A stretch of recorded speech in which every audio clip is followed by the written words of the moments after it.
Hello दोस्तों, मैं श्वेता परमार हमारे इस YouTube के चैनल म्हारो एग्जाम पर आप सभी का स्वागत करती हूँ। इस चैनल पर हम बात करते हैं राजस्थान से जुड़ी परीक्षाओं के बारे में, उन परीक्षाओं से जुड़े सिलेबस के बारे में, उनके स्टडी मटेरियल के बारे में और जो कुछ भी आप जानना चाहते हैं राजस्थान के बारे में। हम यहाँ पर आपके मोटिवेशन के लिए लेकर आते हैं सक्सेस स्टोरीज उन शख्सियतों की, उन एस्पायरेंट्स की जो अब सफलता प्राप्त कर चुके हैं, अपना परचम लहरा चुके हैं और वो अब आपके लिए मोटिवेशनल क्यों है, क्या उनकी ऐसी बातें हैं जिनसे आपको इंस्पिरेशन मिले, इन सब के बारे में आपसे बात करने आते हैं। आपने ये तो देखा होगा कि सरकारी नौकरी जब किसी को मिल जाती है तो वो बहुत तसल्ली बख्श हो जाता है, उसे लगता है कि अब मेरी लाइफ सेट है, अब मुझे कुछ नहीं करना। और आपने ये भी देखा होगा कि कई बार कुछ लोग असफल हो जाते हैं प्रयासों में, तो वो हिम्मत हार जाते हैं, वो हताश हो जाते हैं, वो छोड़ देते हैं कुछ भी करना। तो आप ये भी अब सोच रहे होंगे कि मैं दो बातों को एक साथ लेकर क्यों चल रही हूँ। तो बात ये है दोस्तों कि आज हम जिस शख्सियत के बारे में बात करेंगे, राजेंद्र बुर्डक जी, वो कुछ ऐसे ही हैं जिन्होंने ठान लिया था कि उन्हें हासिल करना है मुकाम, तो वो कर ही उन्होंने दम लिया। उन्होंने असफलता पाई लेकिन फिर भी उन्होंने प्रयास करने में पीछे नहीं हटे। उन्होंने 5 सरकारी नौकरियां की। उन्हें लगा कि नहीं, मैं ये नौकरी ज़्यादा बेहतर करूंगा या मुझे इस लक्ष्य पे पहुंचना है, तो उन्होंने 1 नौकरी 2 नौकरी छोड़कर आगे की लक्ष्य को प्राप्त करने वाले दिशा में बढ़ते गए। तो अपनी जीवन में एकदम अलग ही सोच रखने वाले राजेंद्र बुर्डक जी कौन हैं? वे हैं राजस्थान से सीकर जिले के रामगढ़ गांव के। उन्होंने अपनी जो शुरुआती शिक्षा है वो जयपुर के फुलेरा गांव से की और उनको कुल 5 सरकारी नौकरियां मिल चुकी थी, जैसा मैंने आपको बताया, और 4 नौकरियां उन्होंने सिर्फ इसलिए छोड़ दी क्योंकि उन्हें अपने लक्ष्य को प्राप्त करना था। ये भी मैंने आपको बताया। लक्ष्य क्या था? प्रशासनिक सेवा में जाने का। और इसीलिए उन्होंने 4 बार प्रयास किए, 3 में उन्हें निराशा हासिल हुई, लेकिन चौथी बार में पिछली सारी कमियों को दूर करते हुए उन्होंने सफलता पाली और वो चयनित हुए।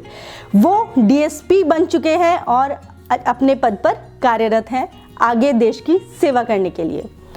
तो हम ये बात कर रहे थे कि उन्होंने किस तरीके से ये सब किया होगा, ऐसा क्या खास है उनमें कि उन्होंने हिम्मत भी नहीं हारी और वो आगे बढ़ते गए। तो फुलेरा से जब उन्होंने अपनी शिक्षा पूरी करी तो अपने पिता के साथ रहकर ही उन्होंने सारे काम किए। 12वीं को पास करने के बाद राजेंद्र जी प्रतियोगी परीक्षाओं में भाग लेने लगे। इन सब के चलते उन्होंने अपनी ग्रेजुएशन की शिक्षा बीए कोर्स से नॉन कॉलेजिएट होकर पूरी की। 2007 में राजेंद्र जी की पहली नौकरी 3rd ग्रेड शिक्षक के रूप में लगी। पहली नौकरी के बाद राजेंद्र जी रुके नहीं और शिक्षक की नौकरी के साथ तैयारी करते रहे। तब साल 2010 में राजेंद्र जी शिक्षा विभाग में एक व्याख्याता के रूप में लग गए। 2 सरकारी नौकरियां पाने के बाद भी राजेंद्र जी नहीं रुके और साल 2013 में वो राजस्थान पुलिस में एसआई बन गए। एसआई के रूप में कार्यरत होने के बाद भी राजेंद्र जी ने फिर से प्रधानाध्यापक का पद पा लिया। इन सब नौकरियों के सफर में राजेंद्र जी का सपना सिर्फ एक ऑफिसर बनने का था। 4 सरकारी नौकरियां मिलने के बाद भी उन्होंने अपने लक्ष्य को नहीं भुलाया और एक के बाद एक सरकारी नौकरियों को त्यागने के बाद अंत में 4 प्रयासों के बाद साल 2016 में RAS की परीक्षा पास की। इस परीक्षा में राजेंद्र जी की 70th रैंक आई थी, यानी कि 70वां स्थान प्राप्त किया था। जब वो शिक्षक थे तो उस दौरान वो ऐसा करते थे कि वो बच्चों को पढ़ाते थे और रात के समय में वो खुद अपनी तैयारी करते थे। तो ये उनके अंदर एक जज्बा था जिसके चलते उन्होंने अपनी हिम्मत के साथ, अपने दृढ़ निश्चय के साथ साक्षात्कार तक पहुंचकर और फिर उसको भी क्रॉस कर लिया। हाँ, 2 प्रयासों में वो साक्षात्कार में नाकामयाब रहे, लेकिन लगातार असफल होने के बाद भी राजेंद्र जी के अंदर अपने सपनों को सच करने की इच्छा गई नहीं थी।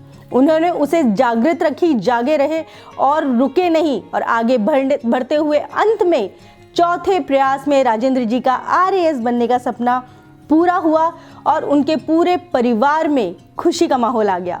परिवार में ज़्यादातर सदस्य सरकारी नौकरी में ही हैं और उन्होंने जब ये देखा कि अब राजेंद्र जी भी ऐसे ही उनके साथ शामिल हो गए हैं तो उन्हें बेहद खुशी तो पहले से ही थी, लेकिन जब उन्होंने देखा कि एक पद का हासिल कर लिया है, उन्होंने RAS की परीक्षा में उन्होंने अपने आप का सफलता का परचम लहराया है, तो फिर बात ही क्या थी। राजेंद्र जी के बड़े भाई सराम सिंह भी एक सरकारी आई सर्जन डॉक्टर हैं।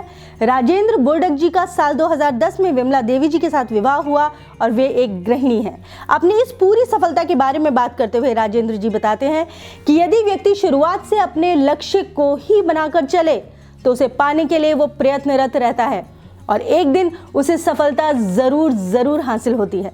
तो दोस्तों, मैं आपसे यही कहना चाहूँगी कि मुझे आपको इस छोटी सी कहानी को सुनाने का जो मकसद था वो यही था कि चाहे आप असफल हो रहे हैं, चाहे आप किसी भी पोस्ट पर हैं, लेकिन अगर आपका कोई लक्ष्य है कि आपको वो पाना है, तो अगर आप हिम्मत करें और उस जज्बे के साथ जिएं तो आप ज़रूर पालेंगे।